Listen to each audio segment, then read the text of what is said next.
There you go. So, how you doing? All right. Perfect. I'm glad this is finally happening. I'm never in a hurry because that's one of the banes of my existence is like I love talking to people that travel for their work, but they're usually traveling for their work, so it's hard to get a hold of them, Yeah. and Well, myself included. yeah, ships in the night, just, Yeah. hey, sorry, missed you. Yeah. Yeah. Well, thank you for your patience. I do appreciate that. Oh no, it's what we do, right? Yeah. What are the options? I mean, there isn't. Yeah. This is it. We're doing it. And it happens when it's supposed to happen. So here we are. I firmly believe that. Me too. So Yeah. so All yeah. right. Is there anything specific you want me to bring up when I? Well, I read a little bit about the podcast and some of your previous guests, and I thought like I must be the most unconventional one, but maybe not. You said that to me, and I was like, wow, I don't know if 320 people I've had a lot of randoms. Yeah, yeah. It's I guess just for me because I don't necessarily tour the way that other musicians or my peers necessarily do. Right. I hate flying, so I try to avoid that Bo at all Jenkins, costs. the country singer from Arkansas, never Yeah, flies. good for him. Yeah, never. And I'm like, well, how you gonna make it out to here? He goes like, I'm gonna have to drive. Mm-hmm. Takes a couple extra days, maybe, but Yeah, it's yeah, okay. It's a nice view along the way. Um, I will fly if absolutely necessary, if it's unavoidable, or, I'll fly to weddings and funerals and things like that. But sure. I really, really try to avoid it. Um, so for my shows, also flying, flying is really hard to carry all of your gear, Yeah.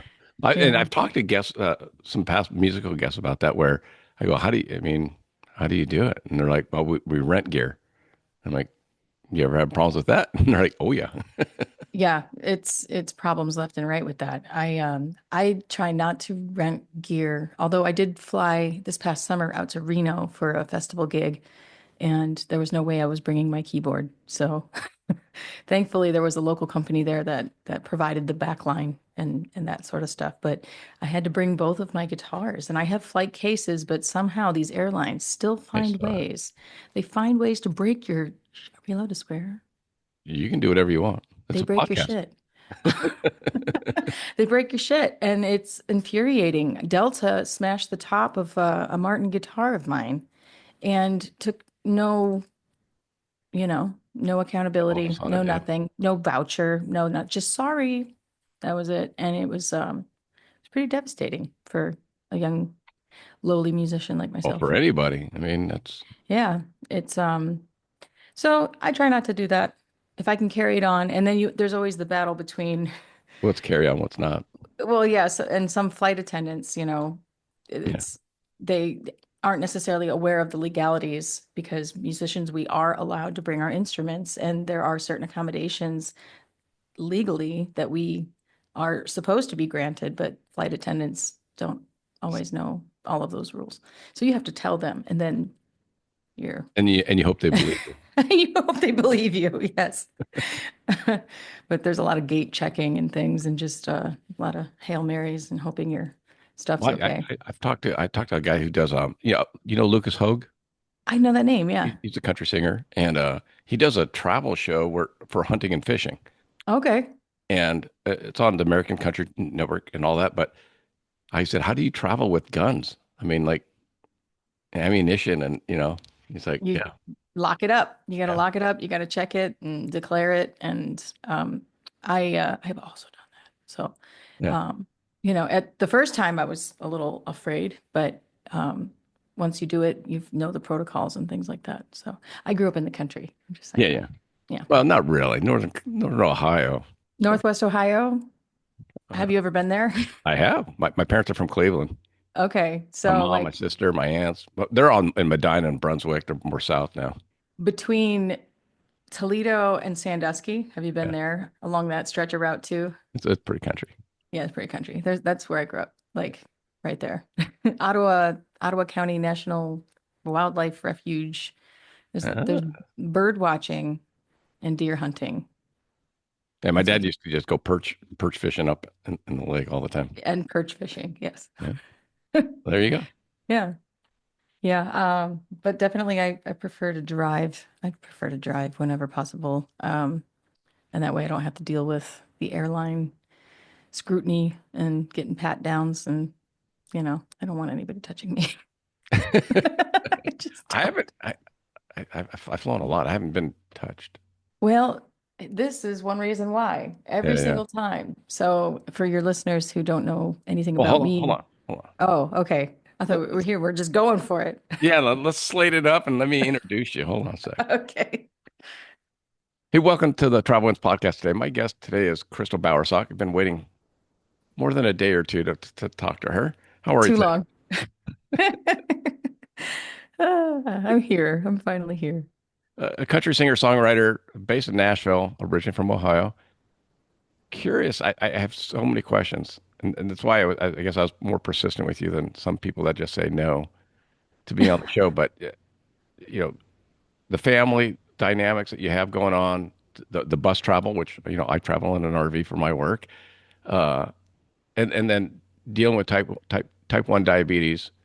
I've had a I had a dad that had to deal with his son who's type 1, and he traveled a lot, so he'd have to come home Hmm. if an alarm went off, and he had different things going on like that. But talking to a country singer who's dealing with it, It's a lot. yeah. So why is it a lot? Um, it's all worth it. I mean, I don't mean to say like, oh boy, it's a lot. It's just it's the rhythm of my life. It's Yeah. um certain things are maybe different than others, but it's all normal for me now. Let me go back to what we were saying about with the diabetes. So I hate flying. I don't want to be touched by TSA. And one of the reasons why I really don't like to fly is because I wear a few medical devices for my diabetes. This one is an insulin pump, and then I have a glucose sensor. And you cannot go through the TSA machines without them swabbing your hands or patting you down. And you can tell them what it is. It doesn't matter. They still have to like, I don't know, they swab your hands and check you for like gunpowder or something. I don't, So it's, the one on the one side is the insulin pump because I remember they used to have the machine that you had to carry on your waistband. yeah, there's several different kinds of insulin pumps. So there's the kind that, like you mentioned, you can put on your waistband, like a pager for the kids, Yeah, a pager, pager. old device that you clipped on your belt. Um, and then that has a tube that's attached from that machine to the infusion site. But this one is just an all-in-one sort Oh. of insulin's on board inside of this little sticker thing here. And and that's nice. And I control it with my phone and I can, it reads my blood sugar from this one and then my phone tells it how much insulin to give me. And some of it's automated, which has taken a lot of the mental weight off of me. But I still have to tell it how much I'm eating, or, I have to turn it off if I'm exercising more because it doesn't just automatically know if I'm doing those things. So, Do so, you have to tell when you're performing? Does that count as um, exercise? well, I don't say I'm performing per se, but there's a range of blood sugar that I'd like to stay in between prior to my performance and make sure that it's like Mm. steady, stable in that zone, and that it's not traveling up or traveling down. But I have had low blood sugars on stage, and I just turn it into part of the show. Ask my audience, anyone have any candy? And then the front of the stage is just there's Jolly Ranchers and Reese's and what have you. But it's anyone who's ever been to one of my shows knows that I am not one who strives for perfection. I don't think it's real. It can't be. So it's there are mistakes. I start, I stop, I talk to the audience, I crack jokes, I curse, I burp, all the things. You talk about dogs pooping in your van. Yeah, exactly. That happened at Cafe Uh, Lena, like legit. And that was how I started the show. I had to clean up dog shit yeah, right before the show. And I just said, "Hi, everybody. I just cleaned up dog shit." And, you know, I thought it's it was. it's real. It's real out there on the road. Yeah. If you travel in an RV, is it like a proper RV? Hmm. Or okay. So you're a step above where Oh, traveling oh, well, I'm actually looking to go back to the into more of a van. Sprinter van that I can customize because Mm, I just we don't travel in for fun necessarily. I mean, we do try and do one trip a year where it's for fun. right. But usually it's me getting in and out, and I don't stay in the park. So I go to the park. I have to plug in, water in, do my slide out, and then in the morning I have to undo that because I have to go to my account. Hmm. I have to come back and then plug it in. So it's like every night I'm changing it. I'm not there It, for a week going, "Ooh, this is fun." right. You're moving every day. Yeah, and I also because I carry cowboy boots and cowboy hats and jeans and stuff, it doesn't always fit in the RV. So I'm like trying to make extra storage areas. Yeah. Do you have a trailer on the back of the RV No, we're or a smaller looking at getting vehicle? a something to hook into the oh my God, the The hitch. mount on the back, yeah, on the hitch mount, Oh, uh, gotcha. just for a storage box. Oh yeah, What we those are call handy. it. Yeah, but Yeah. then I could take it off. But Well, I will tell you, my Sprinter van, I guess it's a Sprinter van. yeah, My neighbors, they laugh because whenever they see the DHL van, they're like, it's Crystal. But I have a big Dodge Ram ProMaster yeah, 3500 high top extended wheelbase, but it's bright yellow. And I chose the yellow. I waited longer for the yellow when I ordered this van. But I bought it as an empty tin can and I yeah. did all of the interior work myself. And it was a lot of fun learning and figuring it out along the way. It's still not done. It'll never be done. I got it functional and then I Yeah, stopped working on you're it. like, okay, I'm good. Yeah, there's missing panels with insulation like Yeah, hanging right there, and I should probably finish putting some coverings on those things. But everything, I did the electrical systems, which, it wasn't cheap no, for all of that stuff. But, once you make the investment, it's wonderful. It's been lasting and going strong ever since. And, yeah. um, learning the difference between lithium ion batteries and all the other different It's kinds of it's batteries. And amazing, right? I've told Wee Man from Jackass when I had him on the show. He used to live. yeah, He lived in a Sprinter van, and like full time lived in one. yeah, Good for for him. I think a year and a half or 2 years. Hmm. And I said to him, I said, I think everybody should live at some point in an RV situation because you don't appreciate water until you have a limited amount. Right. You don't appreciate electricity until you go, ooh, how long is it going to take my solar panels to charge up my battery? And then when am I going to plug it in Yeah. next? I think we'd all become conservationists Yeah. if we've all had that experience. I think it's the same thing about working in the food industry. Yeah. You We sound like just my wife. respect people in hospitality a whole lot more. Yeah. But yeah, you're right. You're right about that. I have a 6 gallon water tank Yep. and just a little tiny, faucet, not no hot water, so it's just cold that comes out. I Yep. use it for dishwashing, and if I need hot water, I have like a tea kettle, electric tea kettle that I can warm it up Yep. in. Yep. Um, but yeah, you just use a little bit at a time. That's it. And I'm not one who I don't like disrespecting water. Maybe some people don't care about that, but like I don't just throw water. If I'm going to dispose of water, if it's clean water, I'm going to give it to a Reuse it. plant. Yeah. Hippy dippy, like the hippy dippy. I will go and I'll give it to a tree and say, "Here you go, tree," Well, or but "Here they you, need here you it. go." I just because I feel like it's living its purpose as opposed to just being like thrown into the wind. Yeah. Um, and I have a gray water tank as well. Try to be respectful about that. You see, and a lot of times in Walmart parking lots across America, Yep. people just let things dump out. Nasty. Gives us all a bad name. That's nasty. Um, That's yeah, nasty. yeah, it's kind of nasty. I mean, gray water, it's like I know what's in my gray water. My gray Yeah. water is probably not that But nasty. It's it's not just, all just gray water too. There's some black water dumps. oh yeah, and that's not cool. That's unhealthy. Yeah. And for Um, everybody involved. but I mean, we could talk about Blackwater. Well, I mean, that, it's it. Yeah, just Is that off limits? again, it makes you appreciate flushing your toilet more. I mean, Yes. I've been in now for 2.5 years now, and I for me, like you don't like flying. I have no problem flying. I just didn't like paying Hilton and Marriott. It was all a On tax top wrap of in the that ticket. sense. But yeah, at the end, I have nothing, and they have a lot of my money, and now I have an RV that has a lot of my money, but I still have the RV. Right. It's your hotel Yeah, stay every yeah, night. Same.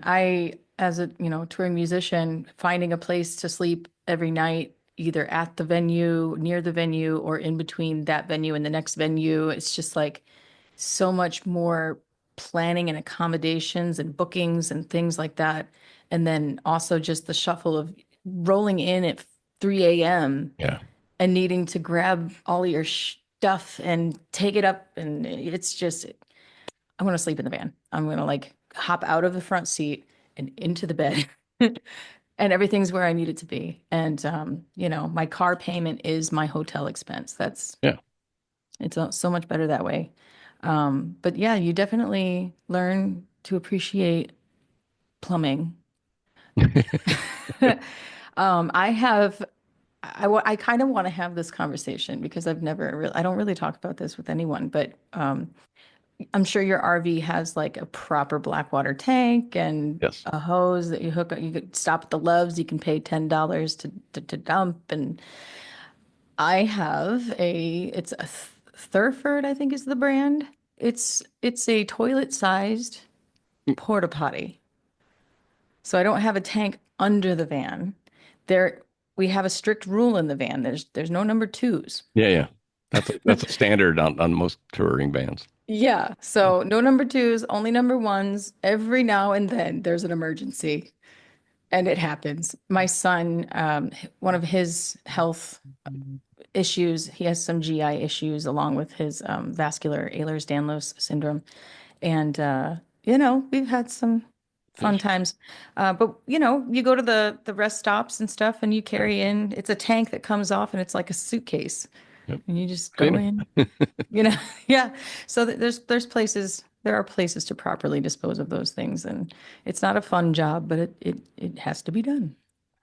It make it.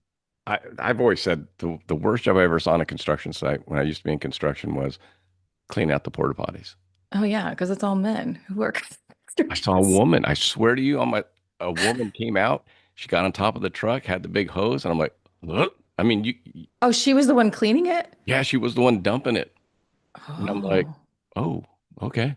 I bet you get paid well to do that job. You I couldn't pay hope. me enough. I, After, I don't want that job either. wow, there's so many other jobs I'd have to go for first. You should interview the guy from Dirty Jobs, old show. Mike Rowe, yeah. Yeah, that'd be good. Wonder how Okay. he travels for work. I'll start hitting him up. Well, I interviewed like because I travel so much. I one of my shows that I watched was uh museum mysteries of the museum. Uh-huh. And because if I go in a hotel, because I do have to fly and then stay in hotels, but Don Wildman's the host, and so I like reached out to him and I had him on the show. So it's like, That's awesome. yeah, yeah, Yeah.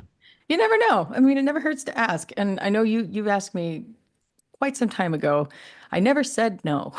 correct, correct. I was just someday it's going to happen. And I'm Yeah. really glad this is working out. I actually did a podcast yesterday with someone in the UK and all of my stuff is set up and it's ready to go. I'm like, yes, let's just make this podcast session time. So I'm really glad. Really, I really glad. remember, I started 7 years ago, and I just have to explain to my guests what a podcast was, and like, because they're like, "A what?" I'm like, Yeah. just say yes, and we'll record, and don't worry about it. Yeah, I mean, I have an Omnipod, so See, a Omni podcast. That'd be funny. I Excuse was me. gonna ask you. Sorry. I'm gonna let you do what you gotta do. I'll laugh over it. There's one on every record. Really, Yes, every on the single Alive record. record, There's one on the Alive record. Sometimes they're like on the hidden, second song. maybe I know. somewhere there. It's usually like it's like on the microphone 'Cause I like somehow. Staycation. Thank you. Your your your your song comes up first on my playlist for songs. Which one? When Staycation I when, does? when I type in song, the first song that always comes up is A Broken Wing. That's why. That's That's what why. it's A That's why B. we put the A there. Yeah, Yeah. It was originally the song is just Broken Broken Wing, Wing. Yeah. but my co-writer and I on that song were like, no, let's title it Yeah, A it's literally Broken Wing. the first song. That's smart thinking. That's why my son's name is Anthony Bowersox as well. Front of the classroom. Oh, see, I wouldn't want that. He curses me daily. A B. Uh, Yeah, that's yep. cool though. So I was gonna ask you with the pump have you ever had issues like when you're on the road and like you don't have a doctor and I mean, So, yes, it is challenging with pharmacies because getting my prescription filled, sometimes my insurance wants to do 1 month supply.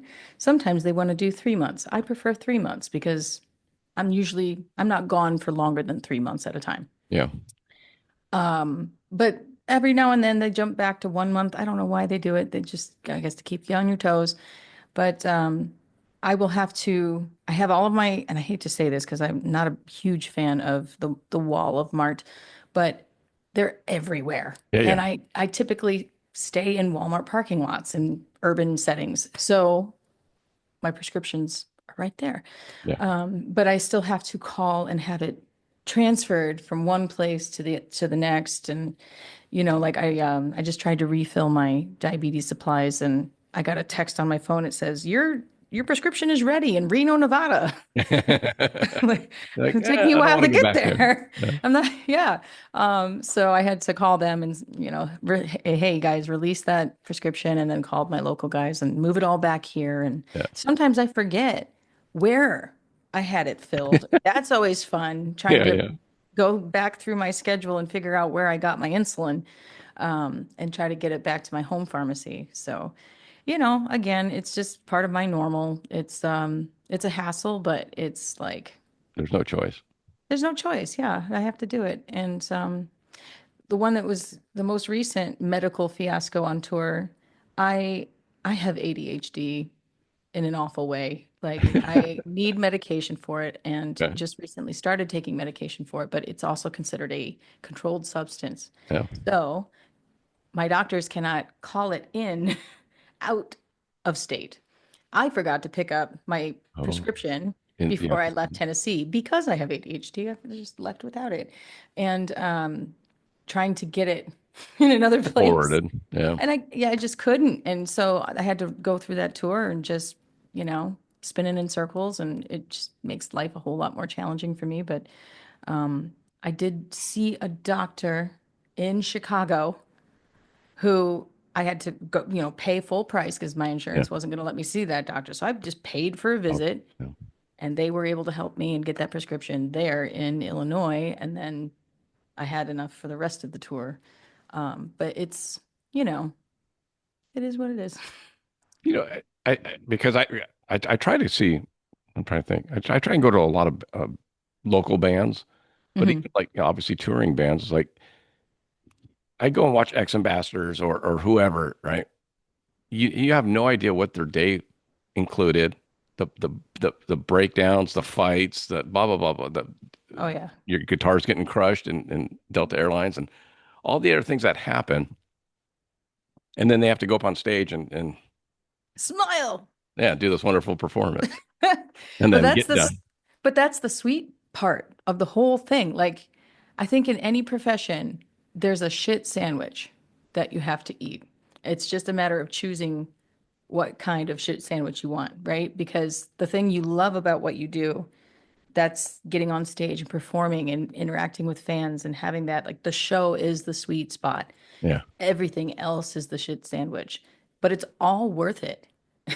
It's Yeah, all yeah. worth it for that 90 minutes or whatever it is on stage. And you know, like yeah, sometimes there's a flat tire or there's a breakdown, or there's a fight, Something. and, Almost it every just time.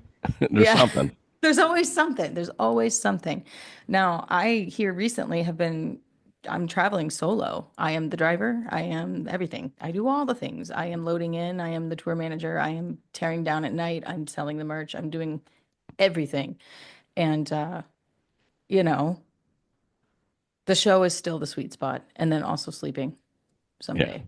Um, but yeah, there's a lot going on, and I still, after every show, I want to say hi to people.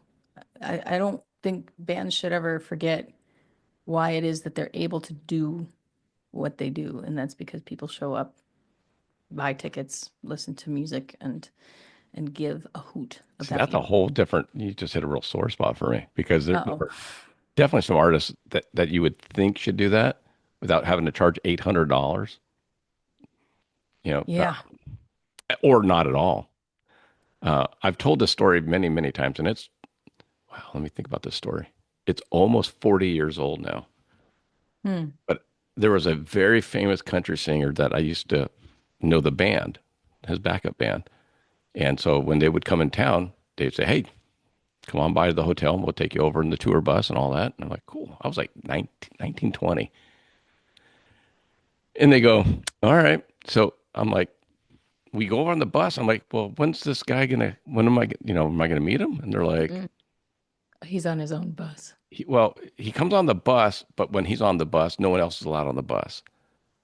So a very big star. I'm very famous. So, I mean, I don't begrudge him for that. If you got the money, get the. Yeah, sure. So we go to the green room, and it was Waylon Jennings, Wolfman Jack, and the backup band, and we're all sitting there like the three of my buddies, and I'm like, holy That's shit, pretty cool. that's very cool. Yeah. And so they go up, the opening band comes down, the band comes up, the guy's still not there. Hmm. He's still not in the on the, and so the band's playing now. They're on stage doing the dun, dun, dun, dun, warming up, not warming up, but playing. And he walks out, and here he comes. Does his, hey, I'm so glad to be here, blah, blah, blah, blah. He gets done, leaves. The band's still doing the warm down, or I don't know what you call it. Yeah, like play off music. Yeah, yeah. Yeah. And he's gone. Like he's Huh. in his car with his then future ex-wife, and gone, like off the property. And the band's Oh, still playing. And so wow. the band comes off, and I go, is that like that every night? Like, do you ever talk to him? And he goes, well, if he likes the show and if we're traveling by bus, we'll go to dinner afterwards. But if unhappy with the show or if he has to get to the Uh, next city, he flies. And yeah. Yeah, there are folks like that for sure. And if they've got the money, they've achieved that level of success, yeah, good for them. If that makes their but there life. was no meet and greets. There was no saying hi to the fans. There was no nothing. Yeah. Yeah. I uh I feel like I feel like there needs to be some sort of reverence paid, I think, to the fandom. Yeah, But I'm also someone who like I've always given a lot of myself to the fans and a lot of my time and energy and things like that. And I think that even, to each their own, I will say. There have been nights where I'm just like, I can't do it. And I feel terrible about that. But I also know that I have to honor my own health, my own body. And yeah. when I can't, I can't. And thankfully I have some really understanding fans. But yeah, I don't know. We have to protect our own peace. I think that's okay. But if that was a And one-off, that's different I for always tell everybody. people they came out next year, and we did the exact same setup, Yeah, and it was the exact same. So I'm like, okay, this isn't just like I was in a bad mood. I that's always who tell they people, are. I always tell people, like, because I work at the rodeo in Vegas every year, and they're like, oh, you live in LA, blah, blah. Do you ever meet stars? I go, you know what? They have bad days just like everybody else. Yeah. They had to go to the dentist office. Their car broke down. Whatever, whatever. They Oh have yeah. bad stuff that happens, and I've met some on bad days, and I've met some on great days. Yeah. I always hope that people just meet me on a good day. Exactly. But authenticity is something that is just always on the forefront of my mind. And if somebody meets me on a bad day, I'm going to tell them it's a bad day. Yeah. Like, come by tomorrow or something. But, um, you know, that's just a memory from right after my time on American Idol when we were doing the arena tour.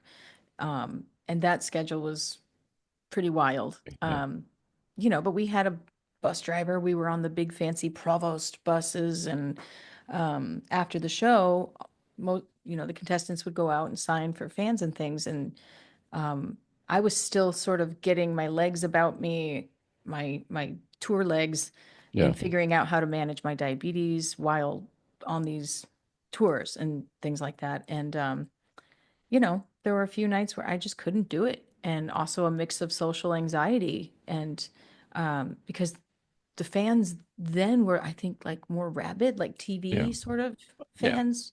And I had an experience where I had gone out to sign things and shake hands, and I was not a person to these people. It was a thing, and like people were grabbing at my locks and like pulling hair, and I just freaked out. I was like, Whoa. what is Yeah. this? And nights sometimes after the show I just wasn't feeling it, and I would just say no, I'm not gonna go out.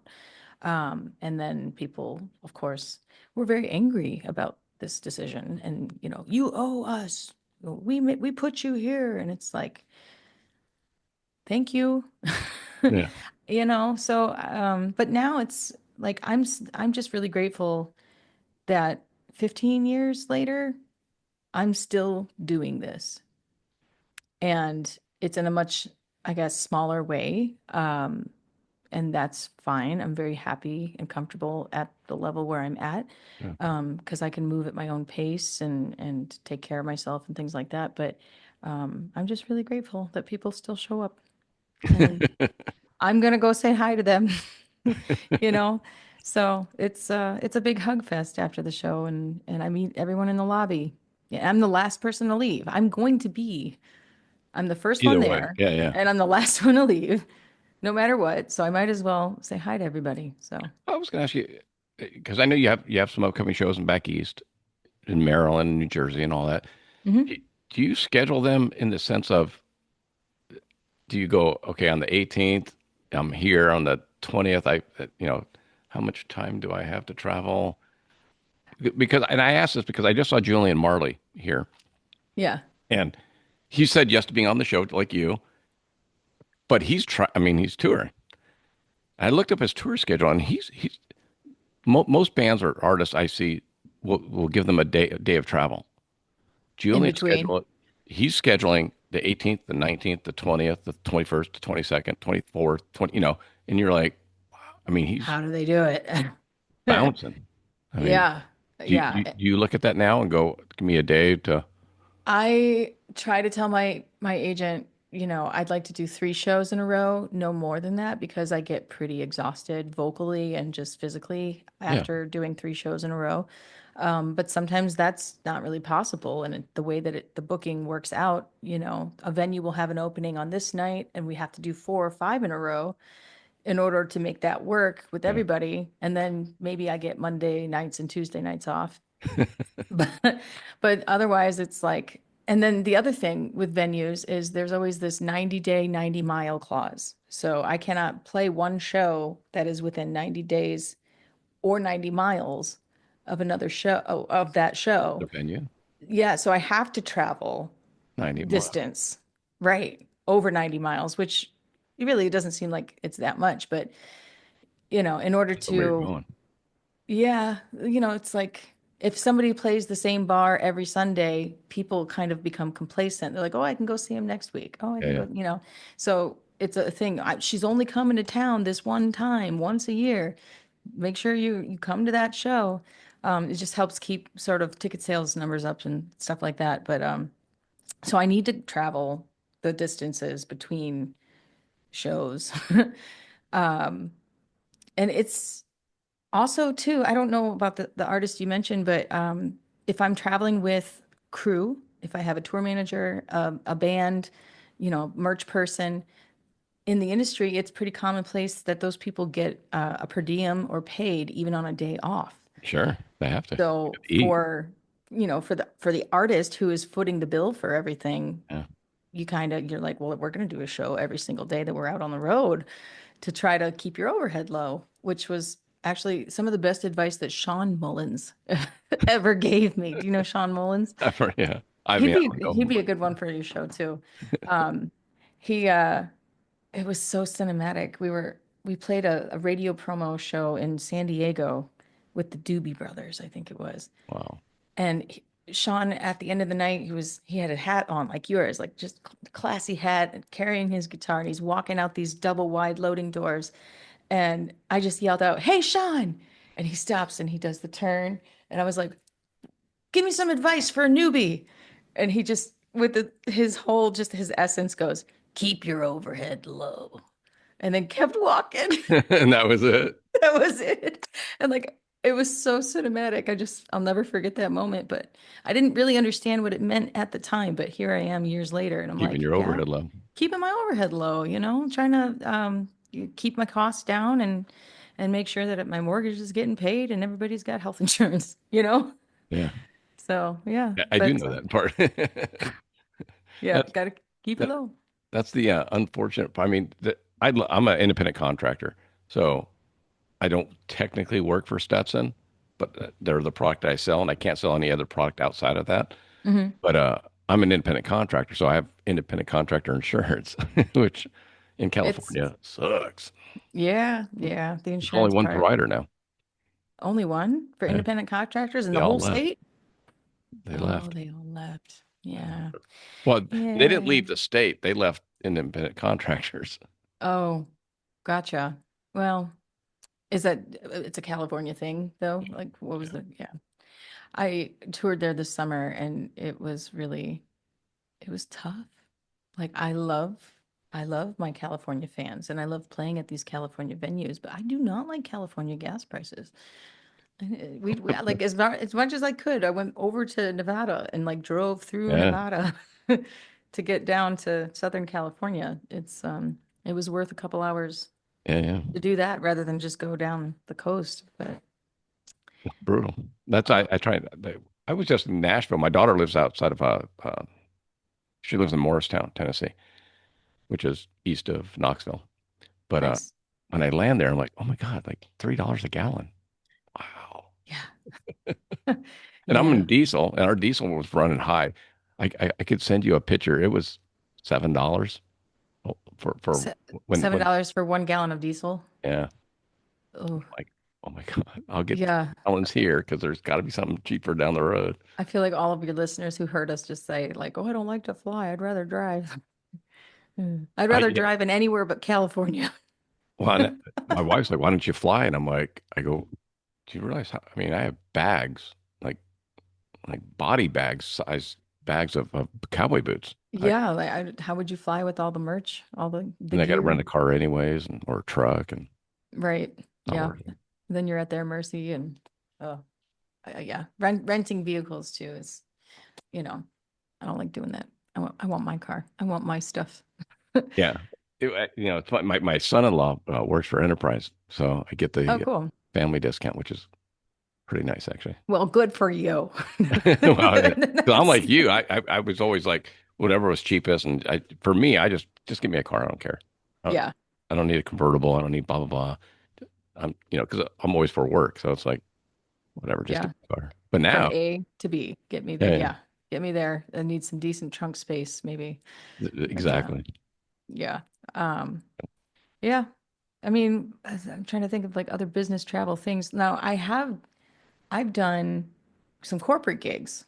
Mhm. Um, like I played in Boca Raton, Florida, Yeah, and that was very fancy. And I used to be an ambassador for a pharmaceutical company, and I enjoyed traveling for that role because I wasn't paying for it. yeah, But they'd put me in nice fancy places. But even still, I was in like a five-star hotel somewhere, and I took all of the bedding off of the bed and I put it on the balcony and I slept outside on the balcony. It was so nice. It was Oh, like a full moon. yeah, yeah. And I don't know. I just I grew up, kind of lower middle class. I would say poor at my mom's house. My dad was like a lower middle class. Um, but I just have never been super duper comfortable in extravagant spaces. I just don't know why, never have been.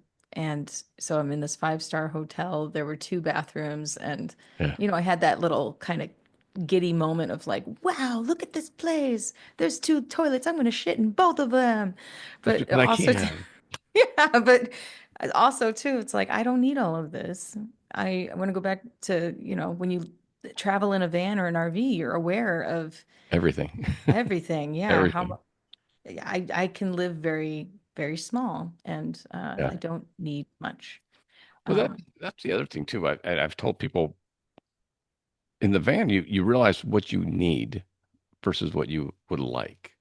right, I mean, you see a 10,000 square foot home and you're like, you probably use about 1,000 square feet of it in reality.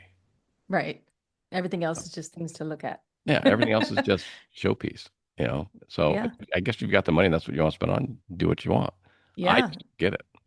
Well, the last, I'm just finally now moving back into the upstairs of my home. I have a home that the upstairs is street level and the downstairs is like to the outside Yeah. on a little hill. Yep. And had spent some time renovating half of the two-car garage. I turned into a bedroom bathroom. So now it's a one-car garage with it's a one-bedroom apartment downstairs. And my son's getting older, he kind of wants his own space and stuff. But and I also built a kitchen, like a kitchenette down there. Yeah. And that was enough. The basement was enough for me and my little tiny family, and we were happy there. And I had a tenant upstairs, and I'm not at my house Exactly. enough to justify paying for it by all the time. It was just like if somebody should live here while we're traveling all the time. And I had a wonderful tenant for a year and a half, and she decided to move on to another place, and you My know, daughter worked for a singer, Jared Leto, oh and yeah, so he had a 3-story house. The top floor was his private residence, I guess. The middle floor was where all of his people worked, all of his staff. oh wow, So, I mean, it was 20 people working in there. And then the basement area was his studio. huh. And so, because he was almost never home, whether he was doing movies or doing touring and all that. So, Yeah, I mean that makes sense, right? And yeah, then also there's something in the tax codes where home office. 100%. Yeah. You can write it off. The home office was bigger than the home part. Then So, the living space, yeah. yeah, Yeah, I mean that's sort of how it is here. You can't really see what all's around me, but this is my entire front room. My front entry door is here, and yeah, yeah. it's this whole thing is my studio, my music room. Um, so yeah, but I don't have my staff doesn't come to my house. I don't have a staff. Well, I mean, he, he had, he set up, so it's business wise, he was pretty smart. He set up his own meet and greet company. Oh, that's great. So he did that. And then other bands were like, hey, it's run so smoothly. Can you do it for us? So all of a sudden he was doing meet and greets for Oh, other touring bands. And so very his cool. Yeah, that is smart. I have not been that smart, but well, I know like Dave Matthews Band as well. All of them, their merch is in house. yeah, Like they do everything in house, and that's. I'm glad that they've gotten to the level where they can have those manufacturing places and I don't things. know that And I'd want that, but yeah, I guess. yeah, it's a lot. I do a lot of my own merch, but my merch is on a smaller scale. Like Yeah. I am a crafty person. Actually, just before this, I was sewing. I cut up an old quilt. I'm making a jacket. I like to make things. Um, but I get these whims and hobbies and things, and leather working is something that I became Saw that. interested in. So I Keychains started, and all that. Yeah, it's yeah, I cool. was making my own keychains and dog collars and all sorts of little things. And I've had a few fans ask me for custom pieces, and I did a belt. Someone paid me $500 to tool a leather belt for them, and Yeah. um, I toiled over it because I was like, this is a very expensive belt. It has to be the best belt there ever could be was. But they were very satisfied with it, and do little things like that. But I don't have. I'm not screen printing my own t-shirts, Yeah. although I could. I could. But That'd it's be not a great. matter of if you could or couldn't. It's is that the best It's way the use of money time. and time? Yeah, I can't necessarily be driving from city to city and screen printing Yeah, shirts. exactly. Well, your son could. Yeah, well, he is coming with me on this upcoming run, There you go. and a couple of these venues are wanting to charge to have people help sell merch, and I told my 16-year-old son, "Hey, this is a great summer job Yeah. opportunity." I So used to take my daughter during my younger daughter. Um, we when she was on summer break, I'd take her on the road with me. that's great. I would Did always tell her, she? she would. I would come home and say, "Yeah, oh, I had fun. I had a dinner here. I went to here," and she's like, "Ah." I go, "I want you to see what it's really like.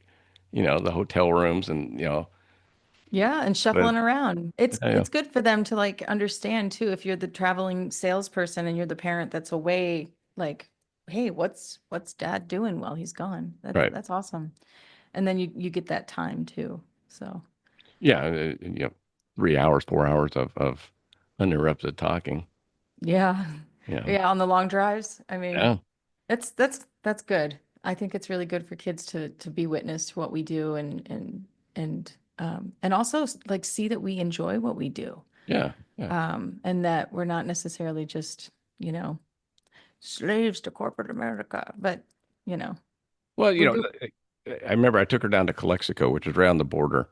It's I don't know, probably 4 hour, 4.5 hour drive. And I go, how would you fill up your time? And so let me ask you this question, Crystal. How do you fill up your time when you're driving? Do you how do listen I to music fill or my podcast? time while I am driving? When you're not listening to the Travel Winds podcast? When I'm not listening to this Yeah, yeah, podcast, yeah, um, I'm listening to music. And actually, so as a musician, you'd think it would be mostly filled with listening to music, but a lot of it is silence because yeah, I'm always listening to music or writing music in my head or I really do appreciate silence. And if I'm traveling alone, that's really the only time I get it. When I'm at home, everyone's so, saying, Mom, where's the mom's this, mom's what's up? I'm very much mom who knows where everything is in the house and am helping everyone all the time. So I like silence. I like to look around and see the scenery. I frequently stop, and more so now that I'm getting older because I really need to keep that blood moving in my lower extremities. So I just look up on the maps, recreational spaces and parks yeah. and things like that and find hiking trails and go for jaunts in the woods and get back in the van and drive some more. Um, but a lot of the time is spent just contemplating, listening to news, try to be informed without doomsday, you know. Yeah. Um, but and also writing. A lot of my song ideas come to me when I'm driving. And Do, again, I do, think do that you do you record into a recorder? yeah, little voice memo, get the phone and start singing whatever it is and tapping the steering wheel. Your So rhythm section? yeah, yeah, just kind of mapping out ideas. And then when I get to a space like where I am now, I'm home and I'm settled. I can go through those ideas and kind of revisit them and then sort of flush them out more and maybe create an actual song out of them. A lot of them just live there in the voice memo Yeah, graveyard sure. forever. So, And that's okay. I yeah, mean, it's okay. I just think like someday when I pass and somebody goes through my voice memos, I don't know what they're gonna find. There's some weird they can stuff. be like, "That's a really good hook. Why didn't you record that? Let me." Well, maybe some of it, but then some of it's like, it's just like Yeah, yeah. Noodle. noises. But yeah, so I fill the time up that way. Phone calls. I can, do the hands-free thing and have the ear pods in and actually catch up with people while I'm driving because I have friends all over this country, and I think that's a product of being a traveling musician. I have like people I really care about in all these different places and spaces, and I get to see them once a year when I come through town. Um, but I don't have a whole lot of time for phone calls when I'm at home. I'm helping Yeah. kids with homework and getting dressed and doing all sorts of things. So, and I don't love to be on the phone while I'm doing something else. I want to be present for Yeah. everything that I'm doing. So phone calls, catching up with friends and family and stuff like that. So Yeah. usually what I do is because most of my friends are they travel too. And Yeah. that's literally why I started the show because I had a friend that said, "Oh, you should do your own podcast." And I'm like, "What am I going to talk about? Like, no one wants to hear what I talk about." We've And all got something to say. yeah, and they're like, "Well, just talk to other people that travel." And I'm like, "Oh, I could probably do that." And so I do this exact same thing. Like when I'm traveling, I'm like, I'll text them going, "What are you doing right now?" I'm like driving. I go, so then I'll call. I'm like, "Hey man, I'm driving too. Hey, I got about an hour and a half." I'm like, "Okay, I got 3 hours." Like, okay, we that's just get great. caught up. Yeah. I'm No, like that you. Like I see a lot of people at the rodeo every year in December in Vegas, and then I won't see them for another 11 months. right. Yep. No, It's the annual yeah, yeah. meetup. But then like in March or April or May or whenever, when I'm driving, like, hey, let me see what Jenny's up to. Let me Yeah. what Mark's doing. Yeah. Yeah. Same I way. uh I'm not I'm notoriously bad at keeping in touch with people. And it, might be 6 months between phone calls sometimes. But I think of people more often than I reach out to call them or text them. Yeah, But yeah, just hey, what have you been doing for the past 8 months? yeah, yeah. I do that. I just had a guy call me up, and we used to work together, and I haven't talked to him in a year and a half because he stopped working in our industry. And he just hit me up and wanted to talk. He was driving to Texas for his kid's rodeo, and uh, and I was driving home, so he's got That's caught up. that's awesome. Yeah, Hey, same way though. It's interesting. I We're all I similar. That people that I travel. don't think I've ever been to a proper rodeo. I know. I just the shock on your face. I know. Like I have seen videos, plenty of videos of bucking broncos and men being flung from animals' backs, but I don't think I've ever seen it in person. I've seen lots of derbies and monster trucks, Yeah, yeah. but Yep. never a proper rodeo. What are you doing in early December? Um, Healing from a foot surgery. Hallux rigidus. Um, but really that's what I'm doing. But I'll be going through Texas in mid-November, and then I don't know what's going on. What's going on in December? It's the rodeo. It's That's the the rodeo in national. Vegas? Yeah, yeah. National Finals Rodeo. It's 10 days long. 10 days of rodeo. Yep. Oh, go find me a cowboy. That'd be the place. It's because I'm there for 16 days and I have to work all. So we set up for 4 days. We have 12 different booths at three different locations. Okay. And then so once we set them all up, I run the one at the Horseshoe. I run the Roper booth at the Horseshoe. And then that's every night of the rodeo. So we work during the day and then the rodeo's at night. Okay. And then after the rodeo at night is Garth Brooks, Eric Church, Luke Bryan, just everybody because it's the rodeo. It's Yeah. George, Country country last year music. was George Strait and Chris Stapleton at the No, that's great. That's amazing. and people were flying in. I found out they were flying in for the concert, not knowing the rodeo was going on. They were flying from Canada and from Australia just for that concert. And going, Wow. we didn't know all this was going to be here. Wow. Well, the last time I was in Vegas was a couple, oh, like a month and a half ago, I guess. I slept in a Planet Fitness parking lot. So maybe I'll come back to Vegas. That sounds like fun, actually. But I would, you should help. They just built a old Reds. uh-huh. They have lakes. What's the other guy? Trouble. They've country. There's a couple country places right on the strip now, so we can get Okay. you singing at night, and It's so funny because that way I'm you can like, get paid. I don't necessarily consider myself a country artist. But you fit into it. However, Yeah, the music definitely does. My politics don't Doesn't necessarily. I matter. don't know. But I grew up in the country and then I lived in the biggest city, Chicago. It's like I'm all of these things, but like the folk Americana-esque, Yeah. alternative country-esque, Well, it's not like Whiskey Myers, right? yeah, yeah. They're Southern rock, but they kind of fit into the country genre because It's there's the not. outlaw thing, yeah. Yeah. But yeah, it's that's all the kind of music that I really love and grew up with too. So um but and I'm a country kid. So I like fishing, frog You'd be good gigging. with Luke Bryan then. Yeah. Fishing and frog gigging. Um but yeah, I'll take a look at my schedule. I'll see if I can get out there. That'd be a lot of fun. I would finagle some rodeo tickets for you and whoever to Oh go. my gosh. I I will, yeah. I don't know. I don't know if that's something my son might be interested in or not. If he's gonna go to, if you're gonna like the first rodeo my daughters ever went to was the NFR, and I'm like, it's not always like this. So what's an NFR? Is it like It's the National Finals Rodeo, so it's what they do okay. is uh, I think they take the top 20 cowboys and cowgirls in every division, and so you have to qualify throughout the year to even be invited, Wow. and so it's only the best of the best at that time. Okay. So it's like off the charts. Yeah, Like, and then and so like people are I'm not, it you have 8 seconds to ride a horse or a bull or whatever. Well, yeah. most smaller rodeos, you can get a whole rodeo and not see anybody actually go through a whole ride. Whereas Oh, you go to NFR, they're all riding and they're all competing and getting close and all that.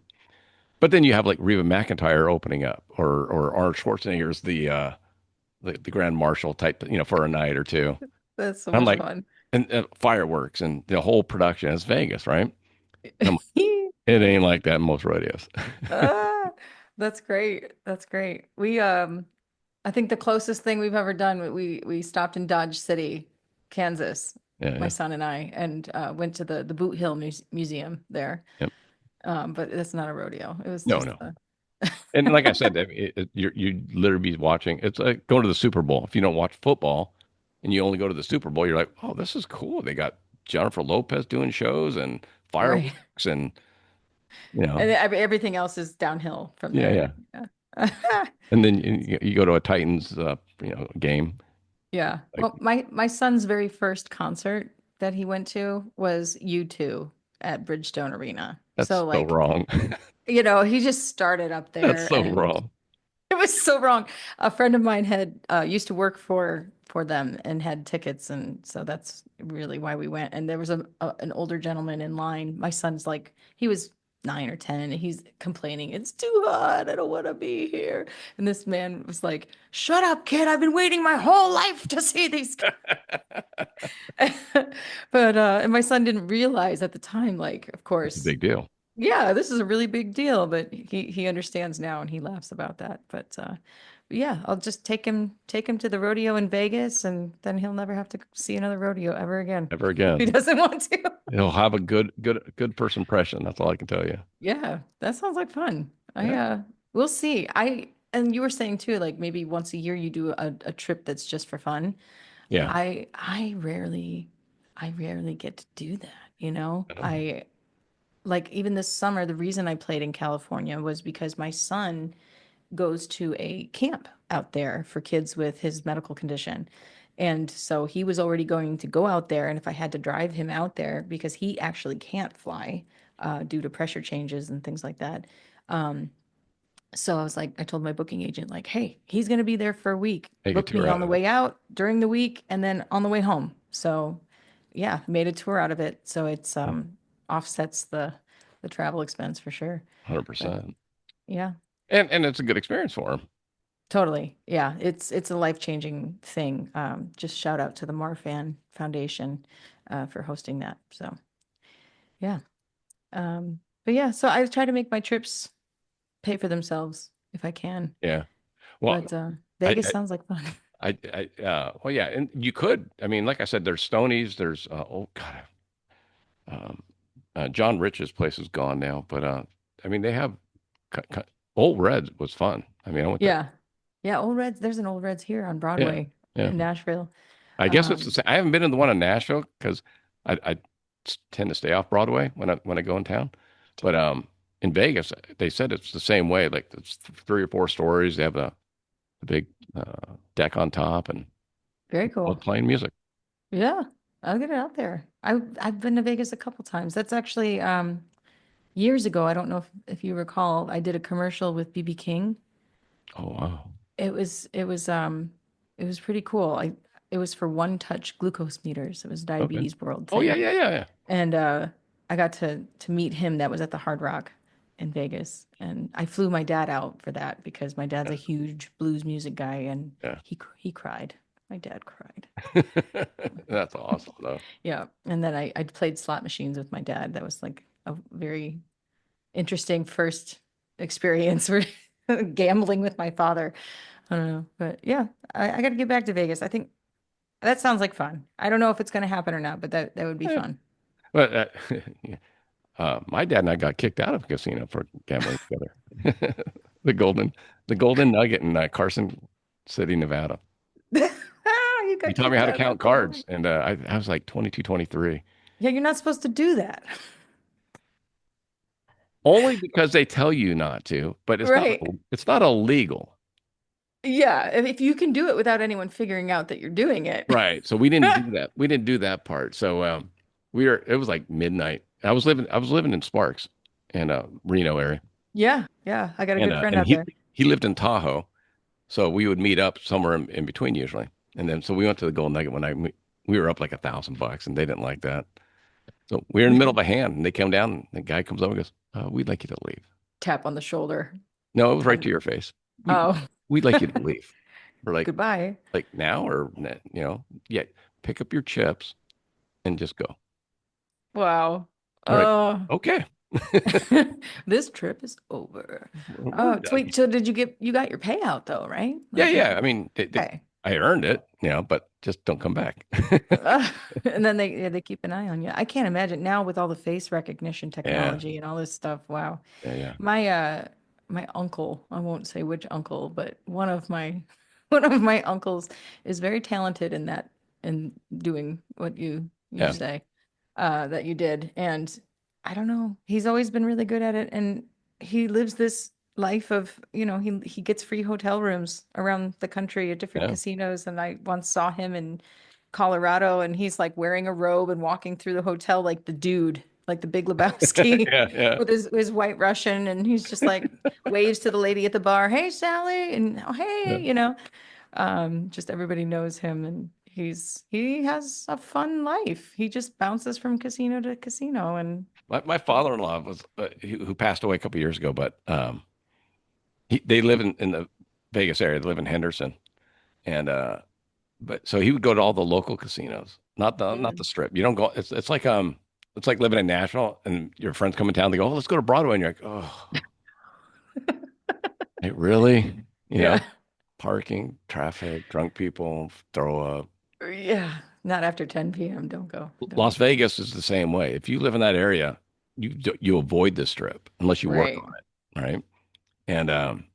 And so he would go to the Green Valley, and then hey Pete, you're in town, let's go. Yeah. So we would go out and we'd go to the Green Valley or Sunset Station, and it was the same way. They were like, "Hey Jerry," like, "How often are you here, buddy?" It's like, "Oh, well, I gamble every day. It's what I do in my People retirement." know me. Yeah, People like me. yeah. I'm likable. What do you want? Yeah. Many leather bound books. Oh my gosh. So you have the East Coast tour coming up. Yeah, I've got an East Coast tour. I'm doing some stuff. It was all kind of put together later than it should have been, and my agent apologized about that. But there would be more shows and stuff. But I've got a few going up to the East Coast, and then I come home for a week or two, and then I head out to the Midwest. I got a few shows. One in my hometown of Toledo, Ohio. I'm looking forward to and and then just kind of down for the holiday season, like I said, Yeah. I'm having surgery on my foot in November and I'll pick things back up in January, February and just keep doing it. It's kind of perpetual touring. But I'm also working on a new album. I have been I was just gonna ask you. on my Patreon, sort of documenting and making a lot of posts of behind the scenes stuff on that. And last week it was the last 2 weeks, it's been every single day in the studio with my friend Billy Harvey. He produced my last record, Hitchhiker. But this time around, we're doing it with a smaller budget, and he and I are the band. You know, we're playing most of the parts and doing the vocals and everything, and he's mixing and engineering as well as, and I'm doing some of that as well, mixing and recording things here at my space, my studio. And you know, we're calling in other musicians for things here and there, but it's not like the last record I made, we had the full band in Yeah. the big live room at the studio for the week, and we just plowed through and got a record done in a week. But I've been working on on this for about a year. So Oh, well, he's a family man and he's got two kids and a wife, and we're just kind of going in between. And it's, you know, I'm paying for things as we go as opposed to giving him a chunk of change. So yeah. it's been a long, arduous sort of process, but a labor of love for sure. And I'm really excited to show people. My next record is far less country and much more of a sort of a classic rock vibe. Oh, good. Um, like I mean, my very first concert was Pat Benatar and Bad Company. And I grew Yeah. up listening to that era of music. And a couple of the songs on this record have just some of those Pat Benatar vibes. I'm really excited for people to hear it. Who is still performing? Amazing. Yeah, she's a Yeah. powerhouse. It's Yeah. amazing. She's this tiny little person with makes big, big noise. Huge. I remember she did like an opera set. And I Oh was like, yeah. Yeah, holy, she was classically trained, yeah. formally trained singer, and it was really like that was such a turning point for me. I think I was maybe 9 years old. My mom took me downtown Toledo. They did this party in the park sort of thing, and I remember seeing this tiny little woman singing, and I was like, Killing it. I want to do that. Yeah. So she changed the trajectory of my life. It's interesting. My first concert was George Benson, Oh, nice. and Yeah. it was because my best friend's older brother, who was in college, got free tickets because he was playing at the San Diego State Amphitheater, and I was like 10, 11, 12, maybe. Maybe. Nice.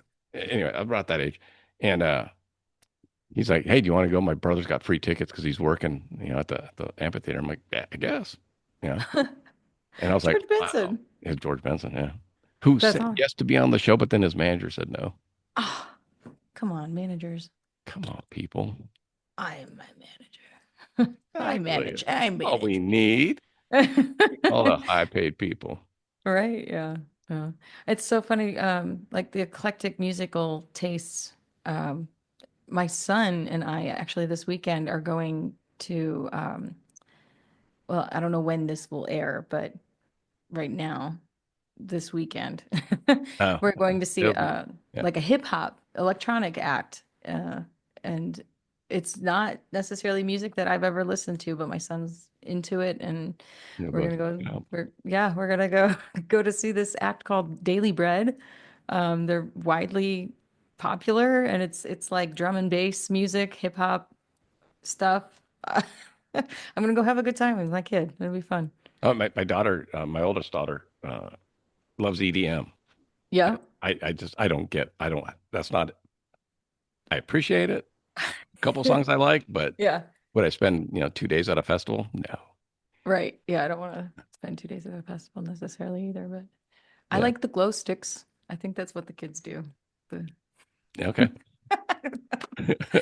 Yeah, I just really for me it's like whatever my if my boy wants to do it, I will go and have fun. I Yeah, want to, exactly. show him I'm interested in things that he's interested in for sure. I know what mine are. What were your favorite concerts, top two or three that you've ever seen? That I've ever seen. Oh my goodness. Weird Al. Up Perfect. up there in the top three for sure. Okay. Saw Weird Al Yankovic at the Toledo Zoo years ago. It was so much fun. Um, I haven't been. to very many concerts. Really? I'm usually the one playing the show and I don't get to Yeah. go to very many shows, but that was a good one. And also obviously the very first one was the Benatar, Bad Company. yeah, Bad Yeah. Company, Pat Benatar. And then you know what though? I saw Neil Young, Crazy Horse. That was fun. Yeah. Um and U2, the U2 show. Yeah. That was Sponsors. yeah, it was huge. It was amazing. Um, but then again, some of the best shows I've seen too have been small artists and street performers. You know, it's just it's we think because someone's got a lot of lights and glitz and glam and a big venue and a big stage and pro audio that that's like the best show. A lot of times it's a good show, sure, and it helps with the quality of the performance, but I've heard amazing artistry on the street. So people need to pay more attention, I think, to I'll DM you too. So one of my best ones was just 5 months ago, 6 months ago. Mhm. I went into Norm's Rare Guitars here in LA. Yeah. He has his own YouTube show, and uh, yeah, Joe Bonamassa and Albert King. All the guitars have been there. Eddie Van Halen. They're all, Oh yeah. they bought guitars there. And I was with a buddy who's in a band, and I'm like, hey, and we were doing something else. And I go, hey, have you ever been over to Norm's? He goes, no, I've heard about it. I've just never been over there. So let's go over. Go over there. He's like, okay, let me. He's a lefty, so it's a little hard for him Yeah. buying guitars. And so the guy's helping him out, and I'm standing there. I know nothing. I don't play anything. I love music. I don't play. We need appreciators too. So I'm standing there, and he's talking about guitars, and I mean, from me to right here is Melissa Etheridge looking at guitars, Oh, and love her. I'm like, You just have to play I, it cool. I want to leave you alone, but I go, hey, I don't mean to bother you, but I just want to say thank you for making such great music over the years. It's you've been one of my favorite artists. I I, bet she loved it. I bet yeah, she loved that yeah. you said that. And she goes, oh, thank you so much. Yeah, I really appreciate hearing that. And I go, love your music. That's all. Because she knew I wasn't there because I was watching my friend get a guitar. I'm like, okay. All of a sudden, Norm goes, hey, would you mind playing a song? And there's like 14 people in the store total, right? Yeah. And they set it up, and she plays a song. And she Like, would, because she's awesome. yeah, yeah. And I'm just like, that's pretty incredible. I just got a free song Yeah. being Yeah. 10 feet away from her. This is a wonderful Yeah. Melissa story. Yeah. And I she was awesome. Yeah. yeah, she's very kind, very generous with her time and her spirit. And um now I've been lucky enough to know her as well. So that's uh that's pretty cool. In Yeah. fact, maybe she was at the guitar store because she gave me this one and needed to get Oh, another one. really? Yeah, that's what I'm saying. Like Melissa's, that's who she is. She's just a really generous person in more ways than one. That's so cool. I love that she did that. Yeah. I would expect nothing less of her. That's It was, good. and it'd be like hearing you sing just where you're not prepped and this and all that, but you can sing and you can play. It's like it wasn't set up and arranged and all this, and it was just like, It's yeah, yeah. organic in the moment, We right? played with No. Ashley McBride was in the store buying a guitar. Oh, she's great too. Yeah, Oh, and so that's she sang, awesome. forget her song, and then Shelley, I forget her name, McFarlane, who's touring with Ashley, I think, Okay. I don't know Shelley, but and they just I sat should. there and sang. I was like, That's great. In the yeah, music store? yeah, and a music store with like 15 people. See, that's the kind of music store like you want people to like sing and play, but a lot of times like you go to a guitar center, you're hearing bad versions of Stairway to Or Heaven, not. Smoke on the Water, or yeah, or not. No, that's wonderful. Very, very cool. Yeah. Melissa's been opening doors for young female artists, Yeah. women who are coming up and in the industry and stuff. And on her cruise ship, which I was a part of for a good Oh, 4 years, she would always invite just up and coming artists and women who were making a difference in the music world. And And I was lucky enough to be one of those gals coming on the boat. So And she could sing country. Her stuff could be, she's more Americana kind of folky too, yeah. but she's not rock. She's not country. She's not. Oh, she's rock. She is rock. Yeah, yeah, She's like, yeah, she's her own thing, but she's also like, and I don't ever want to do that, be like, she's the Springsteen of women, but because you don't do that to dudes. You don't say yeah, like, oh, he's the so and so of men. yeah. Melissa's her own, she's her own person. Her Her own own, thing. her songwriting is inspired and always has a good message to it. And of course, when she was younger, she had these angsty love Like songs we all and did. yeah, of course, yeah, in our 20s and but she's still doing her thing and she does it with purpose and with a higher purpose. And I think that's always the thing that I've really loved and respected about her the most is Well, I think there's that's where you always fit in, though. yeah, That's yeah, there's just your niche always too. something beyond herself, right? Like Yeah, she's raising money for breast cancer awareness or she's like donating to a women's shelter. She's always trying to do something beyond just her own benefit. And I think that's really cool. So, I've always tried to. My paychecks have gotten smaller as I've gotten older, but I help when I can, where I can, yeah. you know. But she's definitely a role model for me, and See, was I didn't very even know that connection. I was just that you guys, you two seem of similar ilk. yeah. Well, so when I was growing up and finding my way and figuring out who inspired me musically, I was listening to like 90s pop, which was like, Natalie Imbruglia, Yeah. Nothing's Fine, I'm Torn. And it was like all these like pop things. And my mom said, you need to listen to this. And she gave me Melissa Etheridge music. And I wanna come over. And I was like, oh damn, this is good. Yeah. And I'd been also listening to Jewel at the time with so that's the Joni Mitchell, Joan Baez, singer-songwriter stuff, and then Melissa like rock and roll, and which led me to Bonnie Raitt, which led me to all of these other Yeah. things and powerful women voices. And then it was this is the long story. It was 8808. That was the day of Okay. infinity. August 8th, 2008. I, at the time, was pregnant with my son, but not even showing. And I had somehow encountered Bill Ludwig of Ludwig Drums. He had heard me Okay. performing in the subway, Just happened. just happened to hear me in the subway and was like, "Hey, I'm Bill Ludwig." His father had I think sold the company at that point, but he was Mr. Ludwig. Yeah. And he knew Melissa's drummer at the time, and he asked me if I would like to attend her show at the Chicago Theater. Yes, And I please. was like, "Yeah, Yes, of please. course." That would be great. So I went with Bill Ludwig. We had seats in the balcony, saw the concert, and it was my first time ever seeing her perform, and I was blown away. And then we went backstage and met her drummer. We're hanging out, and Melissa was right there, and she signed my guitar for me. And of course, she would not remember that. She meets a lot of people. It Yeah. was no big deal. But 1 year later, I was on American Idol, and her daughter Bailey recognized her signature on my guitar because Oh it my was the one I God. played. And Bailey's like, Mom, you signed this girl's guitar. And so Melissa was like, Oh, I did. Oh. So she was performing on Dancing with the Stars. They filmed at a studio just adjacent to where American Idol was filming. Yeah.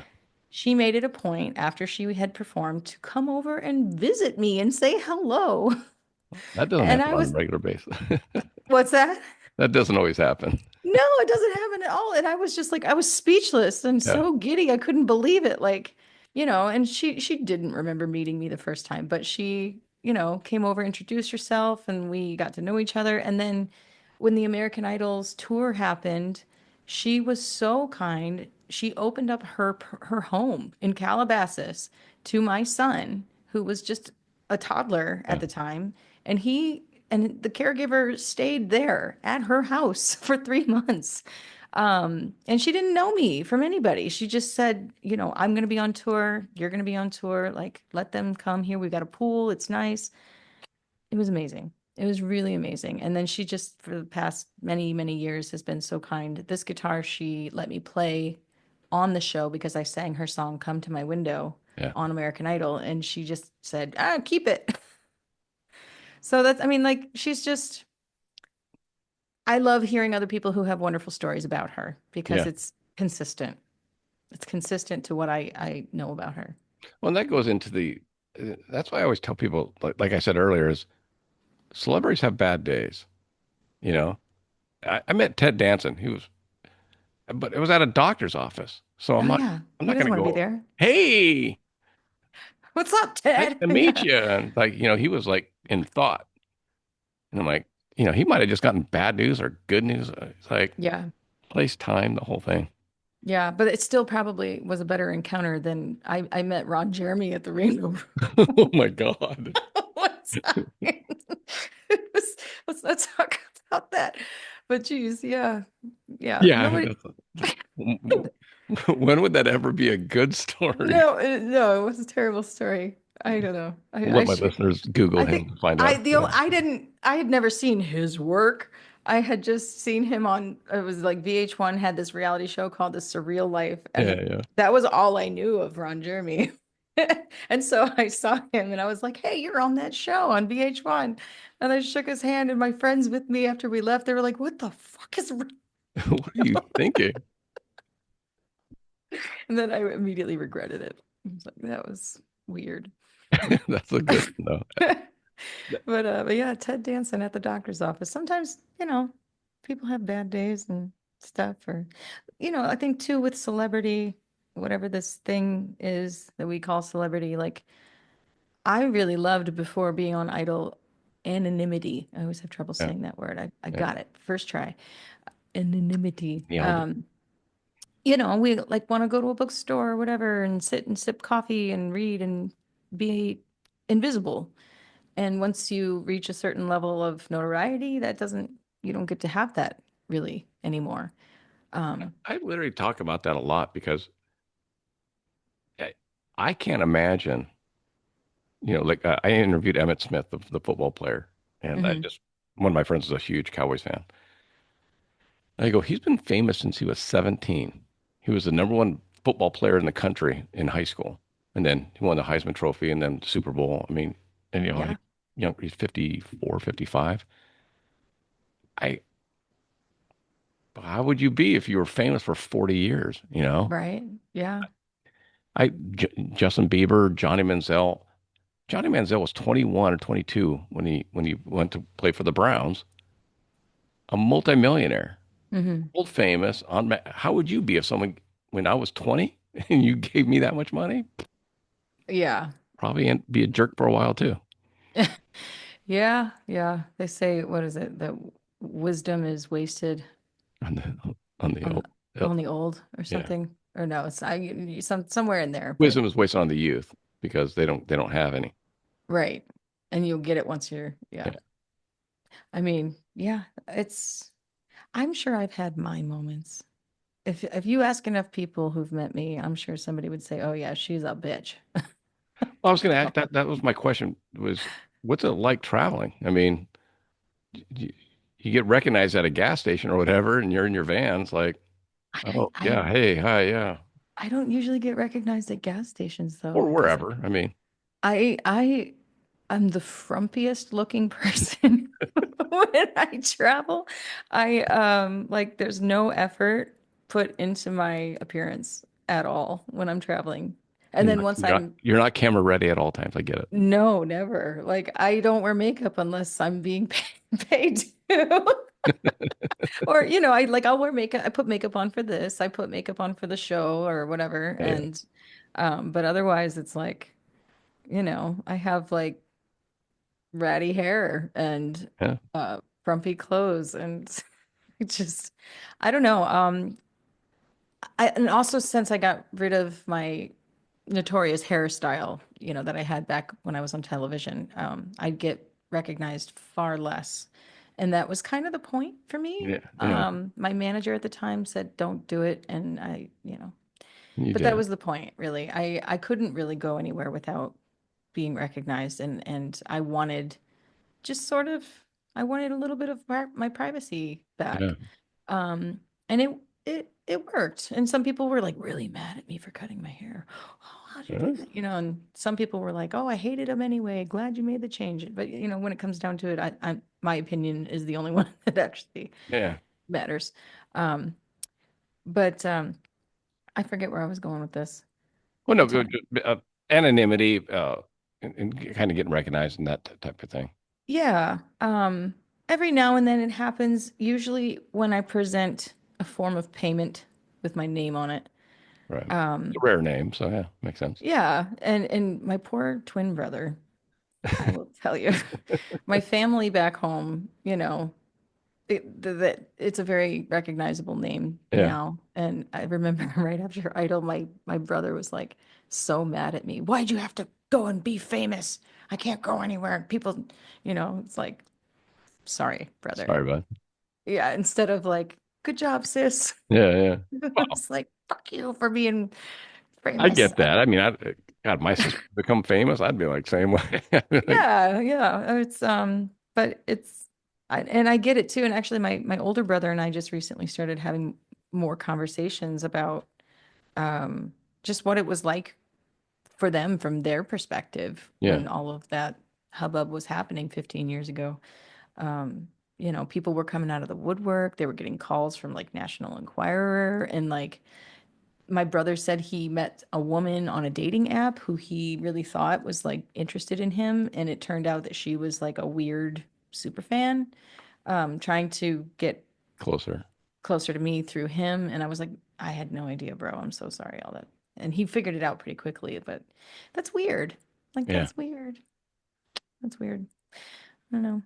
People be people and When, people. yeah, when my daughter worked for Jared, he won the Oscar, right? And my daughter, who was just one of the 20 people that happened to work there, had to get escorted out to her car because the paparazzi was around his house Oh, trying to get a shot, and he wow. wasn't even home. And so they would take a picture of Allie leaving the house. Oh, is this his new girlfriend? Blah blah. And you're like, Oh no. I just work here. Right. Yeah. And then, of course, you can't really control the narrative at all of At what all. people say. They're going to make up wild stories and believe whatever they want to believe anyway. And so I think there comes a point when you have to just ignore it all, Yeah, let people talk, let them say what they're going to say. It doesn't really, if you don't let it, it doesn't really affect your life in any way. Unless, of course, it's like truly damaging, defaming things. But yeah. like I think of artists, of course, on the level of, let's say, Miss T Swift. That's a different She's level.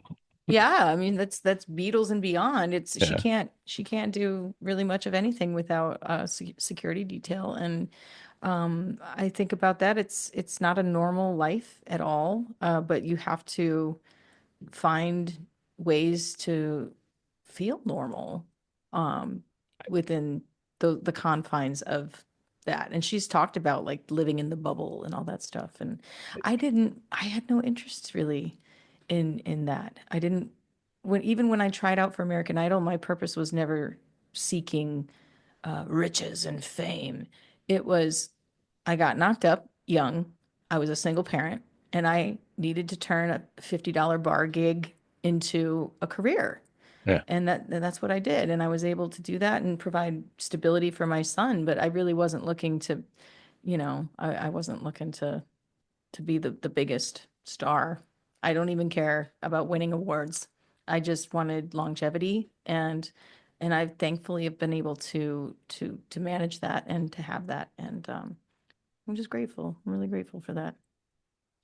you turned it's on your Wikipedia page or whatever. So you turned the big 40 this year. I did. You know, which I don't even remember my 40th, but whatever. Oh, really? You don't remember it all? No, I really don't.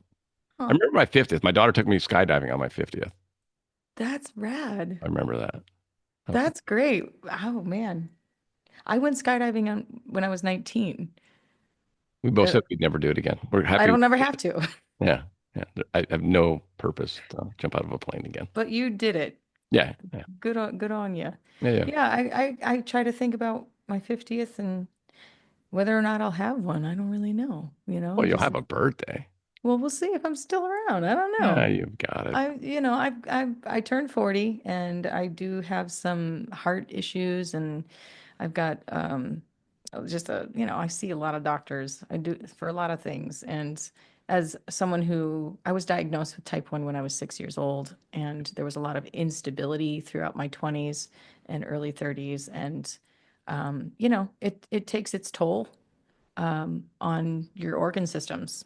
So I've had fluctuating blood sugars. I haven't had the best control for most of my life. Oh, And so, I've got like some nerve issues. I've got tendon and joint issues, and not to, foot issues, yeah, my foot, I'm having surgery. I have bone spurs, which are terrible. I used to think that like, oh, bone spurs, haha, but now that I'm dude. experiencing it, My it dad had him is. on his knees, and then my wife's dealing with plantar fasciitis, which end up being bone Ooh, spurs. He has to get. that's terrible pain as Yeah, well. yeah. I'm on the plantar fasciitis train too. If you have younger audience listening, do not skimp on your mattress or your shoes. Shoes. Yeah. Two things that you should never go cheap on. Get the best quality if you can. But yeah, so 50 would be great. 60, even better. I would love to live to see 100. That would be amazing. And I've met one person with type 1 diabetes in his 80s. So it's possible, you know, it is possible. But I want a good quality of life as well. And That's uh, yeah. that's the thing. That's the So, key. oh, I hear my dog is upstairs. Let's see. Is that Pluto? Oh, it's my son. Tony, come here, please. I just want you to say hello. Say hello to my little friend. Say hello to my little friend. Just peek your head over here.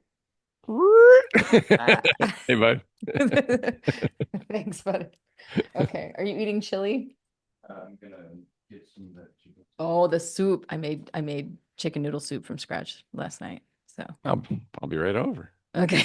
Dinner. Come on. Yeah, I do love cooking and homemaking, and I make sourdough bread and all the things. Like when I'm home, I am home. But then I leave and live in a Well, van. that's most of the people I talk to on the show. Yeah. When they're home, they're overtly present because they know they're going to have to be gone. And I always tell Yes. my wife when I come home, I go, if I'm gone for a week, I go, just Friday night, I don't want to go out for dinner. Yeah. Like, I just want to eat in my house and just relax. Yep. I go, Saturday Or night, we'll go out, we'll go dance and whatever you want to do. But just give me one night just to be happy to yeah, be home. homebody, become the recluse sort of. Yeah. And there's nothing wrong with that because if you spend your life traveling for work, you're out, you're doing the things, you're meeting and greeting and it's we all have a battery that needs Yeah. recharged. So That's I at the rodeo. That gets me. I come home. I think once in 15 years I've come home not sick oh, because oh, sharing is caring you're with just meeting germs. tens of thousands of people every day. Yeah. I mean, we literally have thousands of people come through our booth every day, and I'm unfortunately I manage the booth, so I'm in charge for all the other people that have to show up. That's a lot of handshaking. Yeah, Yeah, and it's a it's in lot of Vegas, and then you go out at night and you got dinners and concerts and stuff for work and the rodeo and blah blah blah. It's like I yeah. I come home and there are multiple. I'm I'd say about 4 years ago I made a deal. I went every other night. I wouldn't go out because I get invited to concerts or whatever shows and this and that every night. Yeah. And if I do that 4 or 5 nights in a row, I'm dead the last week. So Yeah. every other night I take off, and usually I just walk down the strip by myself. Just, I mean, go for a stroll. Yeah, Yeah. yeah. That's that's the way to do it. Or they have spas at a lot of those places, don't they? Just book yourself a spa treatment. Yeah. But it's a lot of meeting and greeting and handshaking and names to remember and stuff too. Like, Oh, but dude. I'm sure you get that. It's like because I only see these people for like a half hour once a year. Hey, Pete, what's going on? Because I have a badge on, yeah. and I'm like, Yay! Yeah, it's been Hey, 364 days since I've you met know, you. I'm gonna tell on somebody in the industry here. Oh, The best trick that I've ever learned is was from watching Vince Gill because that man will make everyone feel like the most important person in the room and that he knows you so well. It's just like very, very personal encounter with Vince. And he is that way. Like I'm not saying yeah, he's not, there's no artificialness about it, but he calls everyone buddy. yeah, yeah. Hey, buddy. And he never has to remember anyone's name that way. And it just feels Brilliant. good to be called buddy by Vince Gill. Yeah, So yeah, I'm just gonna I've adopted that. Like, hey, what's going on, friend? What's up, buddy? For me, I try my best to remember names, and I really only need to remember it for the show, right? That yeah, yeah, evening. I want to know the sound man's name to thank him from the stage. I want to know the promoter's name to thank him from the stage. I want to know the venues, the owner so like I play those little mind games of rhyming someone's, Fancy Nancy or, yeah, whatever it is. And some of the people do stay with you. Like the name, Nydia. Nydia was a name of yeah. a production manager because I'd never heard that name before. I was like, Nydia, Lydia, Nydia. That's great. I'll Good never name. forget her. Um, and some of these places too, I play annually. So coming back, I remember faces and I Yeah. remember faces so much better than Oh, names. I was just gonna say, faces I have no problem with. Like I can see somebody. Hey, I'm like, you. "What's up, buddy?" I'm going to start doing Vince Gills now. Yeah, or I know you. I saw Vince. There was a benefit for the LA homelessness, and Hmm, Rare Guitar put it on, and the guy I had on the show invited me to it, and it was Jackson Brown, Joe Bonamassa, Vince Gill, nice. Jason, and it maybe held 150 people, and That's everyone's beautiful. going along, and Vince came out with just his guitar, and the entire place stopped talking when he He's started that singing. good. The bartender stopped serving drinks. It was like everyone just stopped. It's like, we just had Jackson Brown playing and Joe Bonamass's coming up next. And you're like, he started singing and it was just dead silent. He's got that butter It in was his unbelievable. voice. I'd Yeah, never seen him live. And it was just like, I'm looking around like no one's talking. Like everyone's just like zoned in. he's just that he commands that in a room. He plays with a group here in Nashville called the Time Jumpers. And they used to play, I don't know if they still do, but like every Monday or Tuesday night at a place called Third and Lindsley. And he would just, show up in khaki shorts Yeah, yeah. and like socks and sandals, Yeah, very much glasses and just looking go like dad attire. 100%. Yeah, just being himself, but his voice is just so one of a kind. It's Yeah. beautiful and he's he is who he shows you who he is, And my 30th birthday, I got to sing Patsy Cline's Crazy with him and the Time Jumpers. He was like, Oh, "Come on wow. stage, come on here, Crystal." It was great. So, but yeah, I like Melissa Etheridge too. Like everything I've ever heard about her has been wonderful. Everything I've ever heard about Vince Gill is wonderful. And that's like those are the people you want in your circle and Yeah. in your sphere. So that's cool.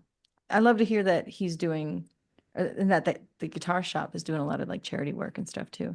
Well, yeah, so Jason Sine, who played in a group with I'm blanking on the group, but Mike Campbell, who was Tom Petty's guitarist, Hmm. started his own band when Tom stopped wanted to stop touring as much because Mike wanted to keep making music. And so Jason Sine was his guitarist for 15, 20 years. Yeah. And I met Jason I was in one of my stores down in San Diego selling what I do. And Jason and his wife walk in, and the owner was with somebody else. And it was a small boutique store. And I go, hey, let me know if you need any help. And he goes, yeah, I'm looking for a hat. And so, all the hats were up top and I pulled it down and I go, I don't work here, but, I can get the pricing. He goes, don't worry about it. We started talking and I go to shake his hand, say, hey, thanks for buying the hat and all that. And he had a brace on his right hand, his Hmm. wrist. And I go, oh, I don't want to hurt it. He goes, oh, no. So my doctor told me to keep a brace on it because I've been playing a lot. And I go, what are you playing? He goes, oh, I play guitar.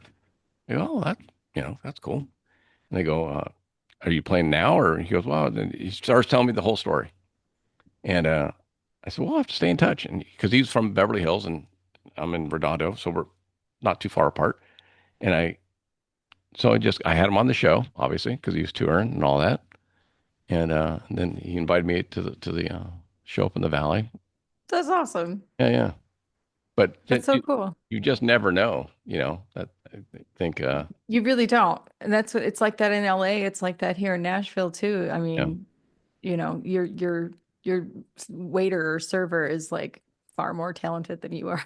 Oh, my waiter, this is like 5 years ago. We went to Nashville, and my waiter, who's literally serving us food, and I go, "What are you doing?" And like, good-looking guy, you know. He goes, "Well, I'm a singer, but I got to pay the bills." And I look him up, I'm like, Right. he was really good, like like really good. Yeah. You're like, Yeah. he's just my server. It's That's how it is too. It's everybody's looking for their break Yeah. and doing what they got to do to try to get to that point where they can quit the day job, you What know. advice would you give somebody like that? Like, So go on funny. American Idol and become the runner-up and Well, all gravy from there? my story is such a fluke. It really is. But like when I started playing the bar gig, the 4 hour cover song bar gig when I was like 10 years old, and just had been doing that for several years, making a couple hundred maybe a night, which for a 10-year-old is a lot of money, you know. Yeah, huge. Um, and even now, like a couple hundred a day, if I'm playing bar gigs, like probably get by doing that. And when I tried out for Idol, you know, I just really wanted it to be like every show I wanted to make a certain amount. And um, I went on, I took a chance. I think that was really the biggest thing was I don't want to sit here and be like, well, you should just take a chance and bet on yourself and you'll do great. Because it's like the reality of it, the chances are so slim in what Yeah, happened to me. It's insane. I don't know how. It was by the grace of beyond creator, whatever you want to call it. It all the puzzle pieces somehow magically lined up for me. But since then, it's been really just a lot of like determination, hard work, and sacrifice, really. Like it's want versus needs and scraping by when you have to and like making an album is expensive if you want to pay people what they're worth and I don't get my Starbucks anymore. yeah, I don't buy the Starbucks iced coffee at the store anymore. Like, I brew it at home and I put it in the jar and I have a cooler on the road. I don't do fast food. I don't eat out at restaurants when I'm touring. yeah. I keep that overhead low. But I There you think go. my best advice is that if you have a goal and a good sense of self-awareness, realistic self-awareness, you know yourself, you know your talents well, you know your strengths, you know your weaknesses, and you know where you need to like delegate things to other people if it's not your strength, Right. and knowing who to trust with those responsibilities and things like that too. But just I think ultimately believing in yourself over all things, like not in an arrogant way, but just in the quiet knowing of what you feel like your purpose is and what you're meant to be doing here on this earth. If you have that quiet knowing and the determination to support that, go with grace and work diligently and pay attention to who you're meeting and greeting and be nice to everyone on the way up because Mm. you're going to see them again. Yeah, yeah. Like just don't be an arrogant prick. Be nice, do things. And I don't want to say be nice either because, like, nice. But nice to your own standard. Yeah, yeah, because there's not nice to your own standard, but like even sometimes kindness is saying no to something. Like don't overextend yourself to the point where you're having to cancel on people Yeah, because like don't do the people pleaser thing. be real. Be like, you know what? I don't think I have time for that, but I'd love to revisit this sometime in the future. Like people will respect you so much more for that than for you to just like book something and double book yourself and then be like, "Oh my God, I'm so sorry, I can't," just yeah, Been there, done stay. that. Yeah, yeah, me too. I've made all these mistakes. That's why these things are coming Yeah, out of yeah, me. But I think ultimately like this maybe unpopular opinion, but I think of artists like okay, this is very widely unpopular. Like Bob Dylan, right? yeah. Amazing songwriter. I'm not a huge fan of his singing, but it wasn't about that.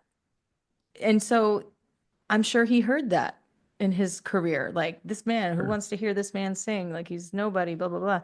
But he believed in his songwriting. He kept going, and artists covered his songs, and he just kept doing his things. And then And he he was found the people that did like his singing exactly, that's who you're playing to. Play 100%. to your fans, and the people, the haters gonna hate. Just keep doing your thing. There's a place and a niche for everyone's talent and what you have to share. Yeah, and some will lend itself to bigger venues and some won't. I mean, there's Yeah. Yeah. I mean, I could have done the country pop star thing, yeah. but that didn't sit right with me. It would have felt like a little inauthentic. And so I chose the Americana, the folk gig, the folk venue, and that's okay. Like I knew what I was choosing when when I did that. So, and I'm happy with that. Well, it's just like Taylor Swift started out in country and now she's pop, and it's like she's doing whatever makes her feel better. Yeah. You Yeah. know? You have to do what's right for you and what's true to who you are, I Yeah. think is really important. Oh, and, And and and that then shows. People can tell, and you people know. change too, though. You That's know, true too. I mean, Yeah. I didn't like opera music when I was a kid, and now I love listening to Luciano Pavarotti or Bocelli, or Yeah. I appreciate the voice more now. But Yeah. Have you ever tried to sing opera? oh no, It's not easy. And then I think we learn to appreciate things as we get older once we realize what it entails. yeah, Um, but yeah, to young artists and people trying to do this thing again, I just pass on Sean Mullins' advice and keeping your overhead overhead low. low. Yeah, Sleep in the van, save that money on the hotel room. I've known band mates who've told horror stories too of just about like, a six-piece band in one hotel room and there's people oh spread out yeah. on just somebody's in the bathtub. Like, you do what you gotta do. You do what you gotta do, and it's all worth it. Make sure the shit sandwich you have to eat is worth it. Well, yeah. My buddy, when we used to go to Vegas a long time ago, whoever was up got the bed because they were paying for the room, There you right? go. And then everybody else got the couch or floor or whatever. But yeah, if you were up and you pay, because if you were up, you had to buy the room. If Yeah. if we didn't get comped a room, so Yeah, I yeah, guess that's we just going back to the story you shared about the artist who like just would show up and leave and yeah, yeah, fly. Yeah, they didn't mingle with the band and whatnot, but like, if the artists tend to act that way, but it's my van. I get the actual mattress, the twin exactly. Well, like I bed. said, I this man has been famous his whole life. Let's just put it that way. Yeah. His dad was famous, so Mm. literally his whole life. So I get it. It's like I can't. I mean, he had the nicest cowboy boots I ever saw in my life, but so I'm not begrudging him. I just wish I would have. Does his name rhyme with tank? Huh? Did his name rhyme with tank? No comment. Schmilliams? He the Bama band, which was his backup band, uh, Uh-huh. super nice. I mean, couldn't be better. I mean, just overly friendly guys that didn't need to be Yeah. and just were. And then like Waylon Jennings was super nice, and Wolfman Jack, who I grew up watching Midnight Special with my dad and all that. Hmm. So and I can't say he's not nice because I never met him, but I've been on his bus, I've been to his hotel room, been on backstage twice. Yeah, but never met him. Never even. I have one story about if it's who I think it is. I have one story, but I don't even think I can share it. But it's not a very it doesn't paint in such a kind light. So It is what it is, right? yeah, Yeah, yeah, my daughter ended up working for the Kardashians as a personal assistant, yeah. and that's just a different world. Like you said, it's like you can't. Because I used to, we used to meet down because it was in Calabasas, Uh-huh. There's a and lot of them out there. yeah, and when I'd be driving down the 101, I'd text her and say, "Hey, you got time?" She goes, "Yeah, I'll meet you," and we'd meet at the Starbucks or whatever down the street.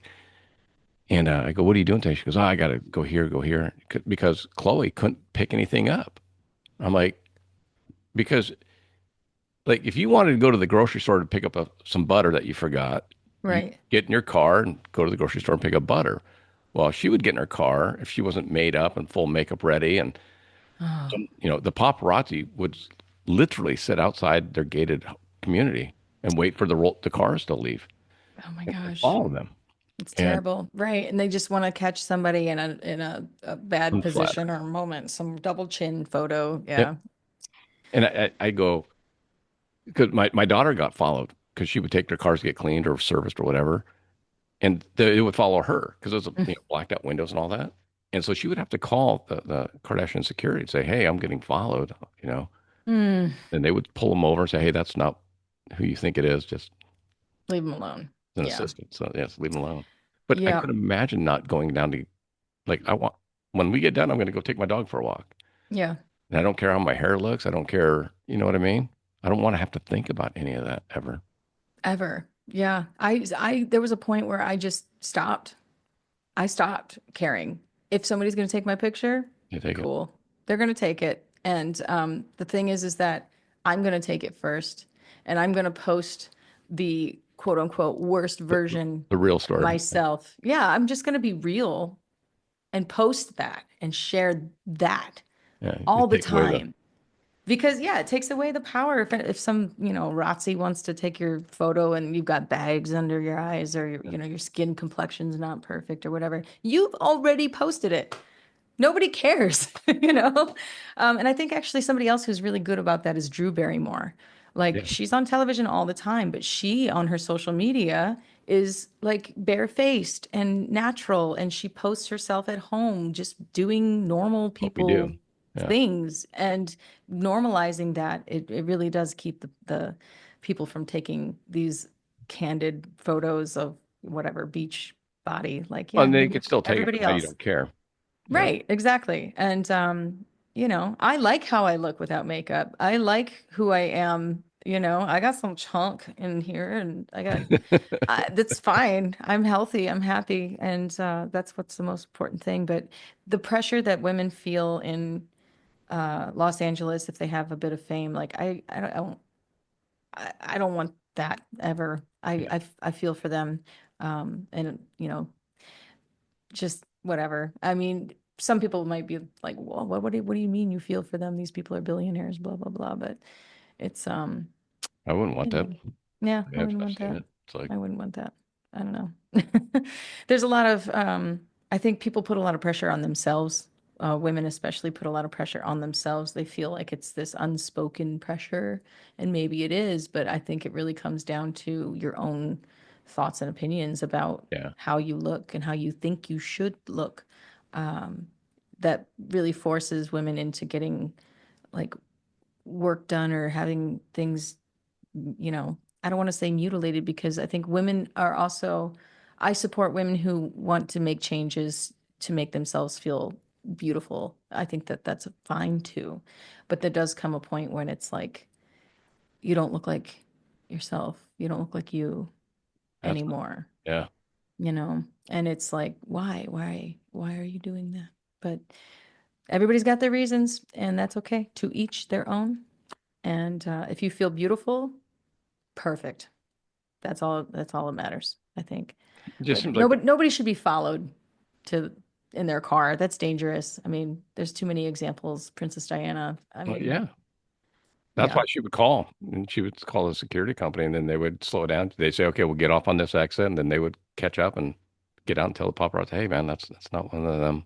No, that's not. Oof. Yeah, Oof. I'm glad she was able to make the call and had somebody who was looking out for yeah. her. So Well, and now she's a mom of two living in Morristown, Tennessee.